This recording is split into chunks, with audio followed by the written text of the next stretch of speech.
Qual a sua obra favorita de Viktor Frankl? O que você ressaltaria dela?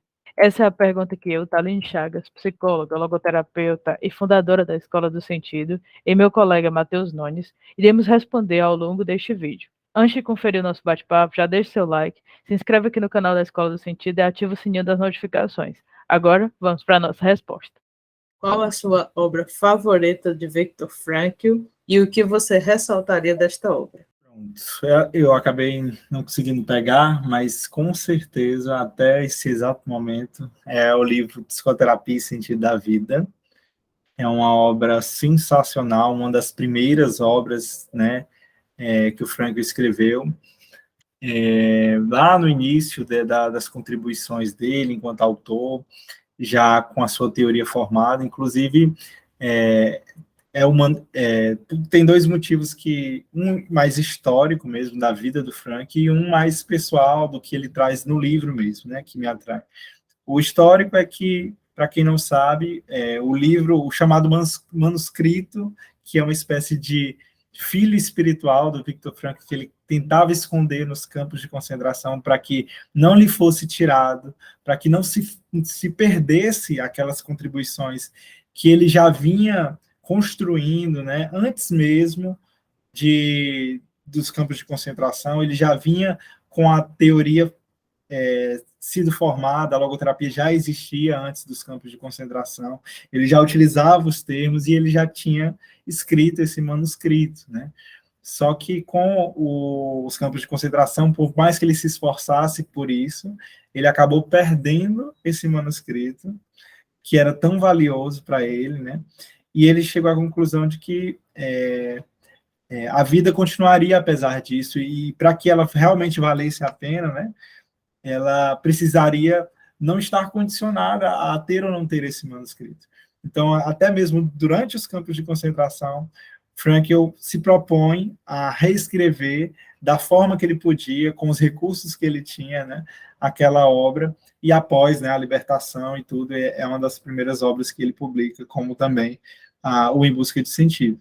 Então, tem um valor histórico muito importante, porque é aquela obra que sistematiza a logoterapia, né, que traz tudo aquilo que o Frankl vinha construindo desde o início, traz os conceitos, traz essa crítica à psicanálise, à psicologia individual, e são muitos os temas e são muitas as páginas dessa obra, que são mais de 400 páginas, mas que vale muito a pena ler, depois de você já ter algum tipo de base mais introdutória, seguir para essa obra maravilhosa. E eu acredito que, assim, são muitos os pontos que a gente pode tirar de capítulos, de partes desse livro que agregam, mas tem alguns que chamam mais a minha atenção, então eu vou destacar principalmente dois. Um deles é sobre o sentido do amor. Nessa obra em particular, ele tem uma série de páginas que ele se detém a esse assunto do sentido do amor, e ele traz uma contribuição muito rica e para a logoterapia, para que a gente possa entender, de fato, qual é a visão do Frankl, né? Ele, inclusive, traz uma relação, né, dessa compreensão com a ontologia dimensional, com a visão de homem dele, e com as diversas dimensões do ser humano, a dimensão biológica, a dimensão psíquica, a dimensão espiritual. E ele enxerga, né, nessa vivência do amor, vivida de uma forma autêntica, como uma vivência espiritual, propriamente humana, existencial, né, e que está para além do que hoje as pessoas falam que é o amor, né? Então, vale a pena muito esse resgate aí do livro Psicoterapia e Sentido para ler. Inclusive, temos um vídeo também no canal do YouTube falando um pouco sobre isso, mas ainda há muito a ser falado sobre isso. E um outro capítulo muito interessante dessa obra, para eu ir concluindo, né, seria o capítulo que ele fala das 3 categorias de valores, que eu acredito que é um ponto fundamental ler esse capítulo, porque ele fala de cada um desses caminhos de valores, os valores criativos, os valores vivenciais, os valores de atitude, e ele traz também a importância que é, na vivência do ser humano, haver uma elasticidade existencial, porque diante das situações da vida, às vezes precisamos nos direcionar para caminhos diferentes de valores, para que não possamos vivenciar aí uma queda existencial, né?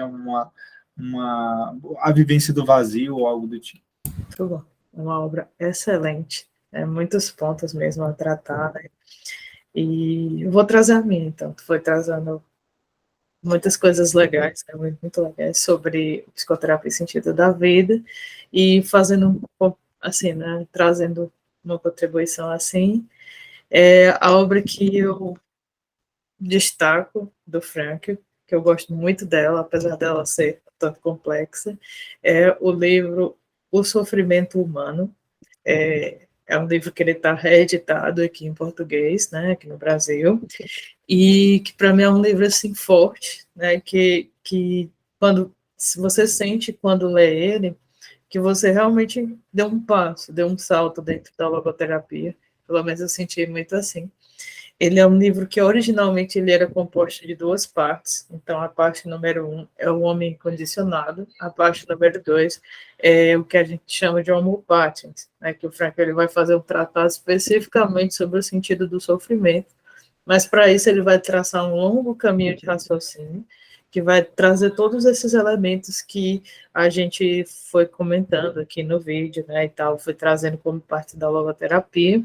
E quando ele sai dessa edição nova que a gente tem hoje, da capa roxinha, a gente tem um acréscimo no começo do livro de alguns textos escolhidos, de alguns textos selecionados. E eu vou começar os pontos que eu mais gosto do livro por aí. Então, um dos textos selecionados, ele se chama Argumentos a favor do otimismo trágico. Então, se você já tropeçou com essa expressão otimismo trágico, ela é bem instigante, né? Ela faz a gente querer entender como é que a gente pode pensar otimismo dentro da tragédia, o que pode ter de otimista no que é trágico, né? E exatamente nesse texto o Frankl vai desdobrando essa compreensão do que ele está propondo como otimismo trágico. E acho que é uma excelente pedida, né? Assim, se você já foi dando passos na logoterapia, é um texto maravilhoso que ele precisa ser acessado. A gente tem uma leitura e uma compreensão dele aqui num vídeo nosso aqui no canal, que talvez seja uma porta interessante para você começar a pensar nesse termo. E uma outra parte que eu destaco do livro é realmente a parte final, o bloco final, que a gente chama de homo patiens, que realmente o Frankl vai desenvolver, né, uma leitura consistente do que ele está chamando de sentido de sofrimento, que não é um simples masoquismo, que não se trata de a gente ficar buscando sofrimentos, mas que o Frankl tem uma leitura do quanto isso é humano, né, do quanto sofrer é humano, e como dentro dessa experiência de sofrimento, é sim possível que a gente de alguma forma, tenha um sentido preenchido, né? Que a gente se sinta realizado. O Frankl até, não só nesse livro, mas em vários outros textos, ele usa um planozinho cartesiano, em que ele vai explicando um pouco desse homo patiens, e ele vai opondo extremos, né? Então, sucesso e fracasso seria o extremo do homo sapiens, como ele fala, e realização e desespero seria, vamos dizer assim, um outro plano para falar desse ser humano que não é só sucesso e fracasso, que não é só essa dimensão, mas que tem uma dimensão mais alta, né? E aí lá o Frankl faz uma discussão. De repente você pode ter uma pessoa que ela tenha muito sucesso, né? E ainda assim ela se sinta vazia. E ainda assim ela esteja em desespero. Como é possível que você esteja uma pessoa que esteja com uma doença muito, muito grave, que esteja numa situação de que você pode olhar de fora e dizer que é fracasso, e ainda assim, quando você vai conversar com ela, quando você vai encontrá-la, você percebe que aquela pessoa está vivenciando sentido, que aquela pessoa está passando por um processo de realização. Então, o Frankl ele faz essas distinções no livro, ele discute muito bem sobre isso. E fala sobre a experiência do sofrimento, só para concluir essa parte, eu acho interessante que ele fala, né, que as psicoterapias até aqui, né, até onde ele as conhecia, né, preparava o homem, vamos dizer assim, restabelecia o homem para trabalhar ou para amar, né, assim, e ou para amar, mas que nenhuma delas parecia estar preparada para ajudar o homem, para capacitar o homem a sofrer, e que era essa, né, a proposta dele, já que o sofrimento é algo que vai sim atravessar nossas vidas, como que a gente pode lidar com ele? Assim, como é que a gente pode lidar com ele de uma forma que ele não nos despersonalize, mas que, pelo contrário, essa forma como a gente atravessa ele pode nos tornar ainda a pessoa, vamos dizer assim, uma pessoa mais rica, mais, assim, mais autêntica, mais genuína. Até. Isso é algo muito, muito revolucionário, né? Essa ideia do Frankl do sentido no sofrimento e esse olhar para além do homem Faber, o homem que faz, além do homem Amas, que é capaz de amar e ser amado, mas também do homem Patins, né? Como Patins, que é capaz de, nesse sofrimento, ele encontrar um sentido.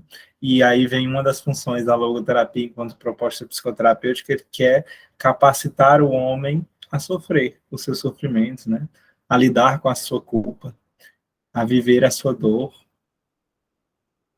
mas dignamente, né? Não de qualquer jeito, mas dignamente, porque só assim, resguardando em meio a essa situação a sua própria humanidade e os seus próprios valores, é que ele vive sentido em meio a esse sofrimento. E então, o que você achou das nossas indicações? Deixe nos comentários abaixo sua resposta à pergunta. Qual das obras indicadas te deu mais vontade de começar a leitura? Estaremos atentos aos comentários e vamos considerar fazer um vídeo sobre o livro mais mencionado neles. Peço ainda que lembre de deixar o seu like, se inscreva aqui no canal da Escola do Sentido e compartilhe esse vídeo com colegas e amigos que estão, como você, trilhando um caminho de aprofundamento no conhecimento da logoterapia e análise existencial. Obrigado por prestigiar o nosso trabalho, um grande abraço e até o nosso próximo vídeo.